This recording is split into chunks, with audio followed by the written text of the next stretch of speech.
देखो जेई 2009 का एक और बहुत खूबसूरत सा सवाल देखो आपके स्क्रीन पर मौजूद है ना। देखो आप लोगों से यहाँ पर पढ़ो, मैं उसे फोन में पढ़ लेता हूँ, ठीक है। देखो तो क्या सवाल है, एक अपने पास ब्लॉक और पुली प्रॉब्लम है किस तरह से, और सवाल बोला जा रहा है a light inextensible string that goes over a fixed pulley as shown in figure connects two blocks of masses 0.36 kg and 0.72 kg, okay. और g की वैल्यू को सवाल में बोल दिया है कि 10 ले लेना, और फिर बोल रहा है find out the work done by the string on the block of mass 0.36 kg during the first second after the system is released from the rest, ठीक है। तो सवाल कुछ इस तरह से बोला गया है कि आप अब सुनो, अब आप क्या करो, अब आप उसे करने का प्रयास करो, तब तक मैं भी यहां पर आराम से डेटा नोट कर लेता हूं, ठीक है। उसके बाद फिर मिल करके उस सवाल को करेंगे, है ना। तो सवाल ये है कि भैया ये रही हमारे पास एक तो पुली, और पुली के साथ यहां पर अटैच्ड है दो मासेस। लो भैया ये हमारा सिस्टम है ना। एक मास को मैं m1 बोल देता हूं और एक मास को मैं m2 बोल देता हूं।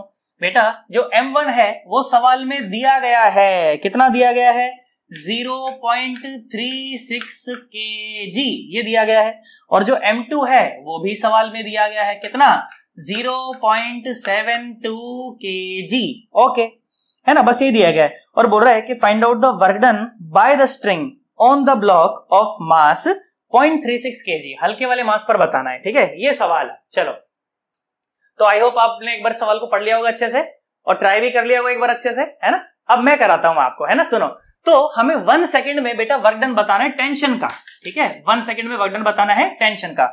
अच्छा देखो यहां पर आप देख पा रहे होगे कि जो m2 मास है वो m1 से ज्यादा है ना। सवाल में दिया है ये कि जो m2 मास है वो m1 से ज्यादा है, दिख ही रहा है यार, ये 0.72 kg है, ये 0.36 kg है, तो m2 m1 से ज्यादा तो है ना। अच्छा जी, बहुत बढ़िया भाई, बात समझ आती है अपने को, है ना। बेटा यहाँ जो नीचे जो फोर्स लग रहा होगा वो रहा होगा m2g, और यहाँ जो फोर्स लग रहा होगा वो रहा होगा m1g, है ना। और रस्सी में टेंशन निकालने के लिए क्या करते हैं, कांटा मार देते हैं। ये सब बातें मैं आपको पहले ही सिखा चुका हूं, है ना। रस्सी में टेंशन निकालने के लिए क्या करो, ऐसे कांटा मार दो, है ना। अब सुनो बेटा, जो भारी मास है वो जाएगा नीचे किसी एक्सेलरेशन a से, और जो हल्का मास है वो जाएगा ऊपर सेम एक्सेलरेशन a से। क्यों? क्योंकि पुली जो है वो फिक्स्ड है। अगर पुली मूवेबल होती तो फिर एक्सेलरेशन कुछ और हो जाते, वो हम लोग देख लेते, पर यहाँ पर पुली फिक्स्ड है, तो अगर इसका एक्सेलरेशन नीचे a है तो इसका एक्सेलरेशन a ऊपर है, ठीक है। अरे पक्का। अब सुनो, जब एनएलएम की सीरीज थी ना, तब मैंने आपको ये एक्सेलरेशन निकालने का एक शॉर्टकट सिखाया था, और वो शॉर्टकट क्या था, देखो ध्यान से देखो बेटा, दोनों फोर्स में से एक फोर्स होगा बड़ा और एक फोर्स होगा छोटा। आप बिल्कुल भी ये ना सोचें कि इन दोनों फोर्स की दिशा अगर सेम है तो ये दोनों इसको नीचे ले जा रहे हैं, नहीं, इनमें से एक फोर्स इसे नीचे ले जा रहा है और एक फोर्स से ऊपर ले जा रहा होगा। सर ऐसा कैसे समझे सर, इसे सोचो। जो m1g है वो चाहता है कि सिस्टम ऐसा चले, और m2g क्या चाहता है, m2g चाहता है कि सिस्टम ऐसा चले। बोलो बात समझ आ गई। तो ये दोनों फोर्स एक दूसरे को जोड़ रहे हैं कि घटा रहे हैं, घटा रहे हैं भाई साहब। बोल बात समझ आई कि नहीं आई। तो बेटा जो एक्सेलरेशन लिखा जाएगा वो क्या लिखा जाएगा, वो लिखा जाएगा m2g माइनस m1g और divided by m1 plus m2। बोलो बात समझ आई। सर ये सर आपने कैसे लिखा, बेटा सुनो, हमें तो पता है ना कि जो नेट फोर्स है that is equal to system का ही मास और इनटू सिस्टम का ही एक्सेलरेशन, और जो नेट फोर्स है वो कितना है, नेट फोर्स है m2g और माइनस m1g। दोनों जुड़ नहीं रहे, घटा रहे हैं, अलग अलग दिशा में है वो, है ना। सुनो, तो ये क्या आ गया, m1 प्लस m2 और इंटू a, और यहां से एक्सेलरेशन की ये वैल्यू हमारे पास आ गई। बोल बात समझ आ गई, पक्का, कोई खास बात नहीं है ना। चलो आ जाओ। तो जो एक्सेलरेशन आया वो आया m2 minus m1 times g, तो ये कितना आ जाएगा, ये आ जाएगा 0.76 माइनस 0.36 और डिवाइडेड बाय 0.72 है ये, है ना, 0.72 और माइनस 0.36 और divided by m1 plus m2, और साथ में आ जाएगा g। बोलो बात समझ आ गई, है ना। ये आ जाएगा कितना, 0.72 और प्लस का 0.36। बोलो बात समझ आ गई, पक्का। तो जो एक्सेलरेशन है वो कितना आ जाएगा, देखो ये आ जाएगा 0.36 और डिवाइडेड बाय ये कितना आ जाएगा 8, और ये आ जाएगा 7 और 3 10 का 0 हासिल है, तो ये आ जाएगा 1.08 और टाइम्स g। तो ये तो आ गया हमारा एक्सेलरेशन। बोलो बात समझ आ गई। जिसको हम ये भी कह सकते हैं, ये से कट जाएगा तो ये कितना आ जाएगा, ये आ जाएगा g/3। बोलो बात समझ आ गई। तो ये आ गया हमारा एक्सेलरेशन। मैंने कहा ठीक है कोई बात नहीं है।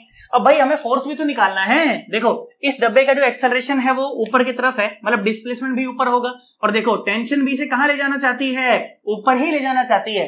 तो फोर्स में और डिस्प्लेसमेंट में एंगल 0 है, तो हम लोग देख लेंगे, है ना। अच्छा सुनो, अगर एक्सेलरेशन आ गया तो जो डिस्प्लेसमेंट है वो कितना आएगा, वो कितना होता है ut plus half at square, क्योंकि जो एक्सेलरेशन है वो तो कांस्टेंट है और इनिशियल जो रफ्तार है वो थी 0, तो जो डिस्प्लेसमेंट है वो आ जाएगा 1/2 इंटू g/3 और इंटू 1 का स्क्वायर।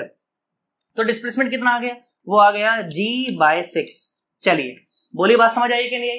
तो g/6 तो आ गया हमारा डिस्प्लेसमेंट, है ना। अभी टेंशन और निकाल लेते हैं। तो टेंशन के लिए हम क्या करेंगे, इसका फ्री बॉडी इक्वेशन लिखेंगे। सुनो, ये जो डब्बा है ये जा रहा ऊपर, तो टेंशन इसे ऊपर ले जा रही है और m1g से नीचे खींचना चाहता है, पर डब्बा जा रहा है ऊपर, तो टेंशन बड़ा हुआ और m1g छोटा हुआ। तो जो नेट फोर्स है वो क्या लिखा गया, T minus m1g is equal to डब्बे का ही मास और इंटू डब्बे का ही एक्सेलरेशन। बोलो बात समझ आ गई, है ना। तो देखो T माइनस m1g और is equal to m1 into g/3, क्योंकि एक्सेलरेशन तो वही था।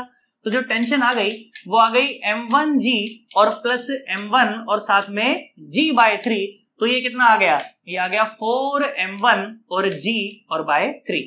बताइए क्या आपको मेरी बात समझ आई, इसमें कोई खास बात नहीं है, तो नॉर्मल बात है ना। सुनो, तो जो टेंशन आ गया ये आ गया 4/3 टाइम्स m1 की वैल्यू देखो वो कितनी है, वो है 0.36 और मल्टीप्लाइड बाय g, तो देखो ये कितना आ गया, 3 से ये आ गया 0.12, है ना। तो टेंशन कितना आ गया, ये आ गया 0.48 और साथ में g, ये आ गया आपका टेंशन, है ना। देखो कैलकुलेशन का थोड़ा सा ध्यान रखना कि मैं कहीं गलती नहीं कर दूं, बाकी सब कुछ लॉजिकली एकदम सही है ना। तो देखो जो वर्क डन आ जाएगा बेटा, वर्क डन कितना आ जाएगा, ये टेंशन और जो डिस्प्लेसमेंट है दोनों की ही दिशा सेम है, तो वर्क डन जो होता है fs cos ऑफ थीटा, और cos 0 1 हो जाएगा, तो cos थीटा लेने की जरूरत नहीं है। तो फोर्स इंटू डिस्प्लेसमेंट, और फोर्स कितना है 0.48g मल्टीप्लाइड बाय, देखिए डिस्प्लेसमेंट कितना है, वो है g/6, तो देखिए कितना आया g/6। चलो आ जाओ, ये तो डायरेक्ट कट जाएगा इससे, 6 कम 6 और ये आ जाएगा 0.08। बोलो बात समझ आ गई। तो देखो फाइनली वर्क डन कितना आ गया, ये आ गया 0.08 इंटू 10 और इंटू 10, तो फाइनली वर्क डन कितना आ गया, ये आ गया 8 जूल। देखो आसान सवाल है क्या या मुश्किल सवाल है, ये तो बिल्कुल आसान सवाल है। अगर समझ आ जाए जब तो आसान है, और नहीं तो बहुत मुश्किल है भाई साहब। बोलो समझ आया कि नहीं आया। अगर समझ आ रहा हो तो नीचे कमेंट करके मुझे बताना कि हाँ सर बिल्कुल सही समझ आ रहा है, और अगर नहीं समझ आ रहा हो तो नीचे ये भी बता देना कि सर मुझे कुछ नहीं आ रहा, देखो आप क्या पढ़ा रहे हो। और जहां से भी डाउट लगे मुझे मेल कर सकते हो, मैं मेल का जवाब हमेशा देता हूँ भाई साहब, बिल्कुल एकदम, है ना। चलो आ जाओ, तो बड़े ढंग से इसका स्क्रीनशॉट ले लो, उसके बाद फिर मैं चर्चा को और आगे बढ़ाता हूँ।